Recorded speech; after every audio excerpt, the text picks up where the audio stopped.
Meaning of executor. Executor. Executor. Executor. Executor.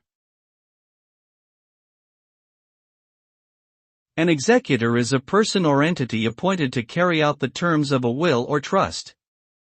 Their primary responsibility is to ensure that the deceased person's assets are distributed according to their wishes. This involves identifying and valuing assets, paying debts and taxes, and finally distributing property to heirs and beneficiaries. The duties of an executor can be time-consuming and involve complex legal and financial issues.